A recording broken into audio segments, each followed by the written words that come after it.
Imaginez un graphique boursier. Maintenant, ce même graphique, mais couvert de lignes colorées, de courbes qui s'entrecroisent. Et une sorte de gros nuage abstrait qui flotte au milieu et qui change de couleur. Voilà. Ça a l'air compliqué, voire carrément intimidant, non? C'est la première réaction de presque tout le monde, oui. Et pourtant, le nom Ishimoku Kinko-yo, ça veut dire littéralement l'équilibre du graphique en un coup d'œil. C'est ça, tout comprendre instantanément. Il y a une contradiction apparente. C'est le moins qu'on puisse dire. Eh bien, notre objectif aujourd'hui, c'est précisément de démystifier ce système. On va voir que ce n'est pas juste un indicateur de plus, mais une véritable structure d'analyse. Un système complet. Pour se lancer là-dedans, on s'est appuyé sur des sources assez variées. Des guides techniques, bien sûr, mais aussi des articles sur son histoire, sa philosophie. Et même l'interview d'un spécialiste passionné, Sébastien Zanetti.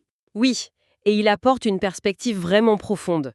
L'idée, c'est de comprendre le comment, mais surtout le pourquoi. Le pourquoi ça a été pensé comme ça. Alors, déconstruisons tout ça. On commence par le début, par l'homme derrière tout ça. Goichi Osoda. Exactement. Un journaliste japonais qui a développé ça dans les années 30. Mais ce qui est fou, c'est sa motivation. L'interview de Zanetti révèle quelque chose d'assez incroyable. Ah oui, l'aspect social de la démarche. Oui, après la Seconde Guerre mondiale, son but c'était de créer un outil pour que la classe pauvre du Japon puisse accéder à la classe moyenne, grâce au marché. C'était un projet presque humaniste, en fait. Ça explique beaucoup de choses. Comme le fait qu'il ait gardé son système secret pendant plus de 30 ans. Oui, exactement. Il l'a publié seulement en 1969. Ce n'était pas une astuce à vendre, c'était une méthodologie complète, presque une éducation à la lecture des marchés. Le nom le dit bien. Ishimoku Kinko Hyo, une vision globale, équilibrée, justement. On est très loin du signal binaire acheter ou vendre qu'on voit partout ailleurs. C'est un point sur lequel Zanetti insiste beaucoup. La plupart des outils, c'est presque robotique. Une moyenne mobile en croise une autre et hop, un signal. Alors que là, la philosophie, c'est d'apprendre à lire les traces. Les traces laissées par le combat entre l'offre et la demande. Voilà. L'objectif, c'est de diagnostiquer la santé d'une tendance. On ne demande pas à l'indicateur « est-ce que je dois acheter ?», mais plutôt « est-ce que les acheteurs sont en contrôle en ce moment ?» C'est un changement de perspective complet. Ça responsabilise l'analyste. Cette ligne et ce nuage. Par où on commence? On peut utiliser l'analogie de la carte météo. Il y a plusieurs couches. D'accord. La première, la plus rapide, c'est la Tenkan-sen, la ligne de conversion. Elle est calculée sur 9 périodes, elle est très réactive, c'est le pouls à court terme du marché. Et j'imagine qu'il y a une ligne plus lente pour donner un peu de contexte. Précisément, c'est la Kijun-sen, la ligne de base. Elle est calculée sur 26 périodes. C'est le centre de gravité du marché à moyen terme, l'encre du système. Ah, et c'est le croisement entre les deux qui donne le fameux signal de trading. Le signal de trading classique, oui. Mais entre nous, ce genre de signal, pris tout seul, c'est souvent un piège, non? C'est l'erreur la plus commune de toute l'analyse technique. C'est un piège si on le prend isolément, et c'est ce que 90% des gens font. D'accord. Osoda n'a jamais voulu que ce signal soit utilisé seul. C'est une pièce du puzzle, rien de plus. La vraie force, c'est que ce signal doit être validé par les autres éléments. Et en premier lieu, le Kumo, le nuage. Le nuage, exactement. La partie la plus visuelle. Il est formé de deux lignes. La Senku-span A et la Senku-span B. Oui. Et là, attention, c'est le détail qui change tout. Ces lignes sont projetées 26 périodes dans le futur. Attendez, ça c'est fou. Tous les indicateurs sont en retard. Ils réagissent au passé. Lui, il nous dessine une carte du futur. C'est exactement ça. Le nuage n'est pas une réaction, c'est une projection. Il nous montre à l'avance où seront les zones probables de support ou de résistance. L'interprétation est très simple, du coup. Très visuelle. Pris au-dessus du nuage, hop, tendance haussière. En dessous, baissière. Et si on est dedans? Dedans, c'est une zone de chaos, d'incertitude. Le message est clair, ne rien faire. Et l'épaisseur du nuage a une importance aussi, je crois. Oui, tout à fait. Un nuage épais, c'est une zone de forte congestion passée, donc un support, une résistance plus solide. C'est plus difficile à traverser. D'accord. Il nous manque un dernier élément, le plus étrange peut-être, le plus négligé, mais peut-être le plus important. La Shikuspan, la ligne de retard. Elle est projetée dans le passé. À quoi ça peut bien servir de regarder en arrière?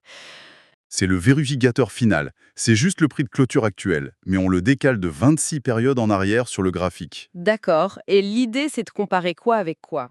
C'est de comparer la force du marché aujourd'hui par rapport à ce qu'elle était il y a 26 périodes. Si la Chikou, dans le passé, est au-dessus des prix de l'époque, sans obstacle, Hmm. Ça veut dire que le momentum actuel est fort et sans opposition? c'est une confirmation très, très puissante. Donc je commence à comprendre. L'erreur, c'est de se focaliser sur un seul truc, un croisement, alors que la méthode, c'est d'attendre que la carte météo soit cohérente. L'alignement des planètes. Un prix au-dessus d'un nuage haussier, un croisement positif et une chikou libre. C'est la quintessence du système. Ce n'est pas un système de signaux, c'est un système de confluence. Ce qui est fascinant, c'est la pensée derrière. Ces chiffres, 9, 26, ils ne sont pas sortis d'un chapeau, j'imagine, hein. Non. Et ça nous amène au cœur de la pensée d'Osoda. Il y a 3 piliers théoriques. Le premier, c'est la théorie du temps, Jikanron. Et alors, ces chiffres? Ils sont liés au rythme de travail de son époque au Japon. La semaine de travail, c'était 6 jours, donc 9, ça correspond à une semaine et demie. 26 au nombre de jours de bourse dans un mois. C'est incroyable. C'est ancré dans un rythme humain cyclique. Totalement. Mais du coup, question piège, est-ce que c'est encore pertinent aujourd'hui? Les marchés crypto, le forex, ça tourne 24h/7. Ces chiffres ne sont-ils pas devenus un peu archaïques? C'est le grand débat. Il y a les puristes, qui gardent les paramètres originaux, et les pragmatiques, qui les adaptent. Mais avant de parler de ça, il y a les deux autres théories. D'accord. La deuxième, c'est la théorie des ondes Hadot-Ron. L'idée que le marché bouge par vagues. Une impulsion, une correction, une nouvelle impulsion? Exactement. L'onde en N, c'est la structure de base d'une tendance saine, pour Osoda. Et la troisième, logiquement, c'est la théorie des projections de prix. Suigokeron. Voilà. Une fois qu'on a identifié une vague, le système permet de calculer des objectifs de prix potentiels. Temps, vague et prix. C'est une grammaire complète. Et une de nos sources révèle même une influence des philosophes Kant et Bergson sur Osoda. On est loin des maths pures et dures.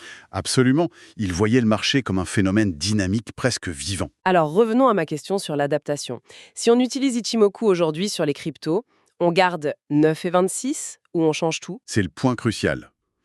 Sur un marché 24/7, le concept de jour de bourse n'a plus de sens. Donc oui, beaucoup d'analystes ajustent. Pour mettre quoi, par exemple? On voit souvent des configurations comme 10, 30, 60, ou même 20, 60, 120, sur des unités de temps plus longues, pour filtrer le bruit. Il faut expérimenter. L'outil n'est donc pas une boîte noire, il faut le comprendre pour l'ajuster. Et à part les paramètres, quelles sont les erreurs qui font dire aux gens Ichimoku ça ne marche pas? L'erreur numéro 1, et de très loin, c'est de l'utiliser quand le marché t'enrange. Quand le prix est dans le nuage, exactement. Si le prix est dans le nuage, le message est limpide. Le marché est indécis. Restez à l'écart. Tenter de trader dans le nuage, c'est chercher les problèmes. Et la deuxième erreur, L'impatience, agir sur un croisement sans attendre la confirmation de la sortie du nuage et surtout de la Shiku span. Cette fameuse Shiku, c'est vraiment la clé de voûte. c'est le garde-fou du système. On peut avoir un signal qui semble parfait, mais si la Chikou se heurte à un mur de prix 26 périodes en arrière, Ça veut dire que la tendance fait face à une forte mémoire du marché, une résistance invisible. et ignorer ça, c'est trahir l'esprit même du système. Bien sûr, il faut aussi être lucide sur les limites, ce n'est pas infaillible. Une de vos sources a fait des backtests rigoureux du système. Qu'est-ce que ça donne? Les résultats sont très nuancés, c'est ça qui est intéressant. Ils montrent qu'une stratégie Ishimoku surperforme rarement une simple stratégie d'achat et conservation. Le buy and hold. Oui, sur le très long terme, pendant les grands marchés haussiers. Donc ça ne bat pas le marché? Pas en performance bolt, non. Mais, et c'est là que c'est crucial, le système est extrêmement efficace pour réduire les pertes pendant les phases de baisse. Ah d'accord. On sacrifie un peu de performance au sommet, mais on protège beaucoup mieux son capital quand la tempête arrive. C'est avant tout un outil de gestion du risque. En résumé, on est parti d'un graphique qui semblait chaotique pour découvrir un véritable langage, une grammaire pour lire l'équilibre d'un marché. C'est ça. L'Ishimoku ne prédit pas l'avenir, il décrit le présent avec une profondeur remarquable. Et l'idée, comme le dit Sébastien Zanetti, ce n'est pas de chercher le Saint Graal. Non. Le but, c'est de développer une compréhension intime du mouvement, de la lutte entre acheteurs et vendeurs. L'outil est une carte, un guide. Le travail se fait dans l'esprit de l'analyste. Et ça me fait penser à une dernière anecdote sur Goichi Hosoda. Apparemment, dans ses livres, il donnait les conclusions, mais il omettait volontairement les démonstrations. Ah oui, pour forcer le lecteur à refaire le chemin intellectuel par lui-même. Exactement, pour qu'il prouve les concepts. Et ça nous laisse avec une question assez provocante pour notre époque, non? Je vous écoute? Dans notre monde qui cherche des réponses immédiates, des algos plug and play, quelle est la place d'un outil qui n'exige pas une obéissance aveugle, mais au contraire, une réflexion et un effort de la part de celui qui l'utilise?